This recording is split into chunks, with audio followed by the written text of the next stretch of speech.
Doctor Preeti Kumari, department of philosophy, Jamnilal college, TTC part second honour paper third के पाठ के बारे में बताऊंगी। आज हम इथिक्स की चर्चा करेंगे। विज्ञान दो प्रकार का होता है, यथार्थवादी विज्ञान पॉजिटिव साइंस और आदर्शवादी विज्ञान या नियामक विज्ञान नॉर्मेटिव साइंस। यथार्थवादी विज्ञान घटनाओं के वर्णन उसी रूप में किया जाता है जिस रूप में घटनाएं घटती है। इसमें पदार्थों के वास्तविक व्यापार के नियमों का अन्वेषण किया जाता है। इस प्रकार के विज्ञान को वर्णनात्मक विज्ञान डिस्क्रिप्टिव साइंस कहते हैं।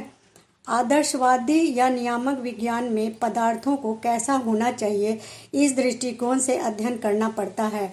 जहाँ ये विद्यार्थवादी विज्ञान को है और नहीं है से मतलब है, वहाँ यह आदर्शवादी विज्ञान को चाहिए और नहीं चाहिए से मतलब रहता है। आदर्शवादी विज्ञान में घटनाओं का मूल्यांकन किया जाता है और इसके लिए आदर्श नॉर्म्स या आइडियाज़ की आवश्यकता पड़ती है। इसलिए आदर्शवादी विज्ञान में आदर्श या नियम स्थापित किए जाते हैं। नीति शास्त्र वर्णनात्मक विज्ञान नहीं है, यह आदर्शवादी विज्ञान है। आचरण का अध्ययन नीति शास्त्र में होता है। मनुष्य का आचरण किस प्रकार आदर्श होता है, आदर्श को ध्यान में रखकर होना चाहिए। इसी अध्ययन के कारण नीति शास्त्र को नियामक विज्ञान कहते हैं। इसमें आचरण के स्वरूप का अध्ययन नहीं होता, इसमें आचरण को कैसा होना चाहिए और इसमें नेचरियस हाईएस्ट गुड की प्राप्ति कैसे हो, इसी से इस शास्त्र का मतलब रहता है। अतः नीति शास्त्र आदर्श या नियामक विज्ञान है। विलियम लिली आचरण के इस स्वरूप का वर्णन इस प्रकार करते हैं। आचार शास्त्र इस प्रकार के प्रश्नों से संबंध है।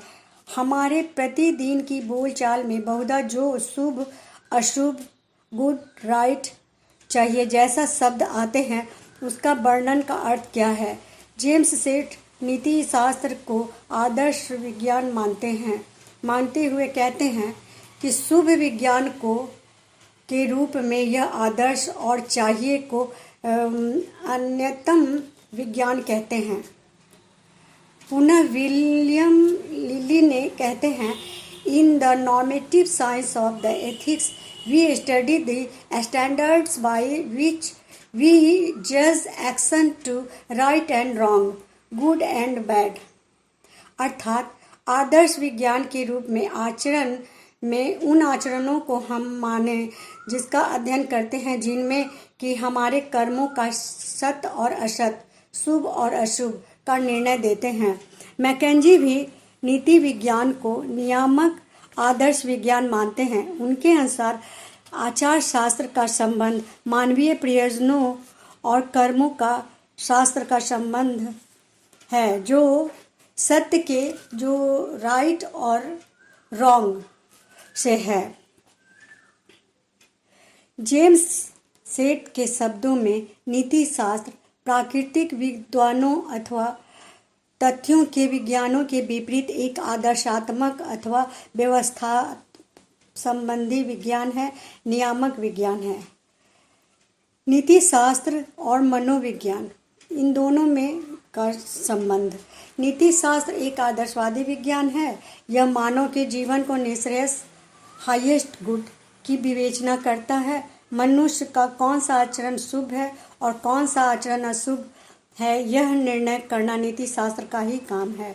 मानव आचरण का स्वरूप और इसकी विशेषताएं जान लेने के बाद ही उनका आदर्श निश्चित किया जा सकता है।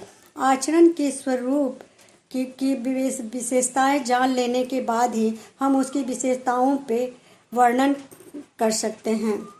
अब या हम लोगों को उस पर विशेषताओं के आधार पे ही प्रकाश डालना उचित होगा।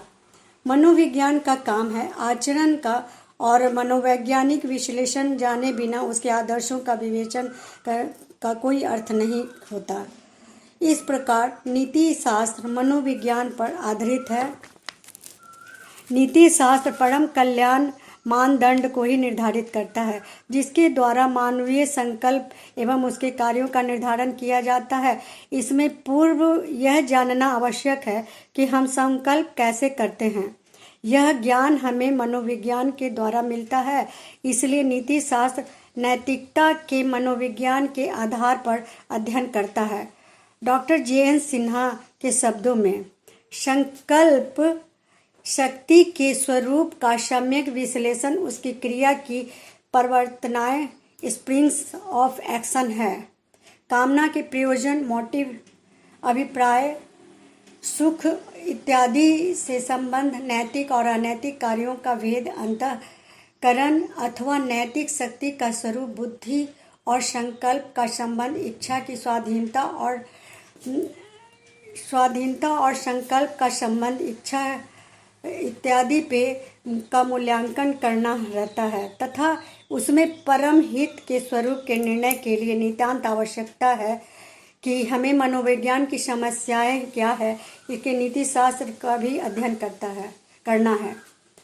दोषपूर्ण विज्ञान दोषपूर्ण नीति शास्त्र को जन्म देगा। इस प्रकार नीति विज्ञान को मनोविज्ञान पर आधारित है, ऐसा डॉक्टर JN सिन्हा भी मानते हैं। सिजविक के अनुसार व्यवहार तथा आचरण के आधार को मूलक प्रायः सभी नैतिक विचार में मनोवैज्ञानिक तथ्य वर्तमान रहते हैं।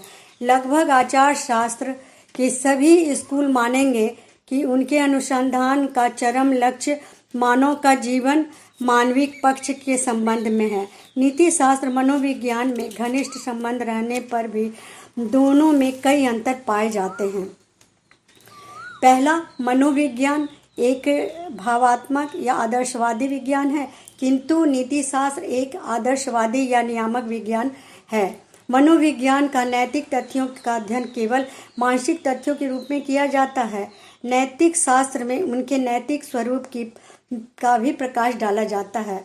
डॉक्टर स्टाउट के शब्दों में, नीति शास्त्र यह पता लगाता है कि हमें कैसे विचार करना चाहिए, यह न कि हम सचमुच कैसे विचारते हैं। मनोविज्ञान इच्छा की पद्धति जैसे सचमुच घटित होती है उसे अच्छी बुरी कहे बिना विवेचित करता है। दूसरा, मनोविज्ञान का क्षेत्र नीति शास्त्र की अपेक्षा अधिक व्यापक है। मनोविज्ञान में संपूर्ण मानसिक व्यापारों जैसे ज्ञान, अनुभूति और संकल्प का अध्ययन किया जाता है। इसके विपरीत आचार शास्त्र में केवल संकल्प और प्रवृत्ति के अध्ययन से तक ही अपने को सीमित रखता है।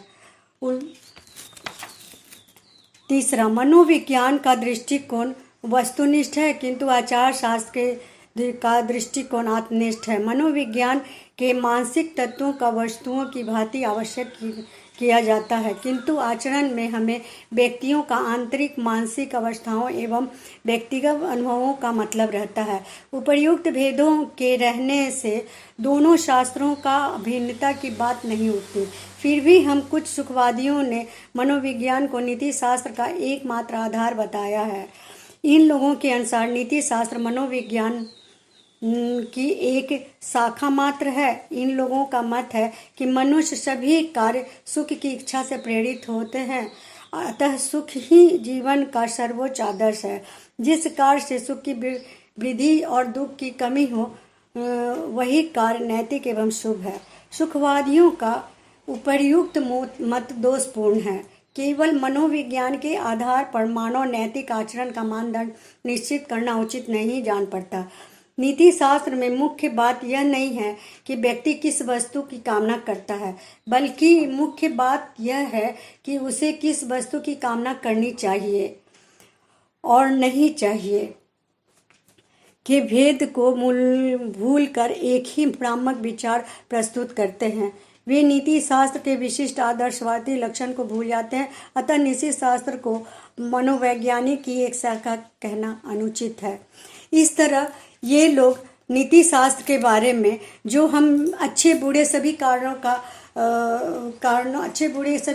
को हम अपने मानदंड के द्वारा निर्धारित करते हैं, जो एक निर्णय बताया गया है, इसको लेकर ही हम आगे बढ़ते हैं अभी और सभी कार्यों के निर्णय तक पहुंचते हैं। अब हम आगे अगले कक्षा में दूसरी बात की चर्चा करेंगे कि इसकी शाखाएं कितनी हैं। धन्यवाद।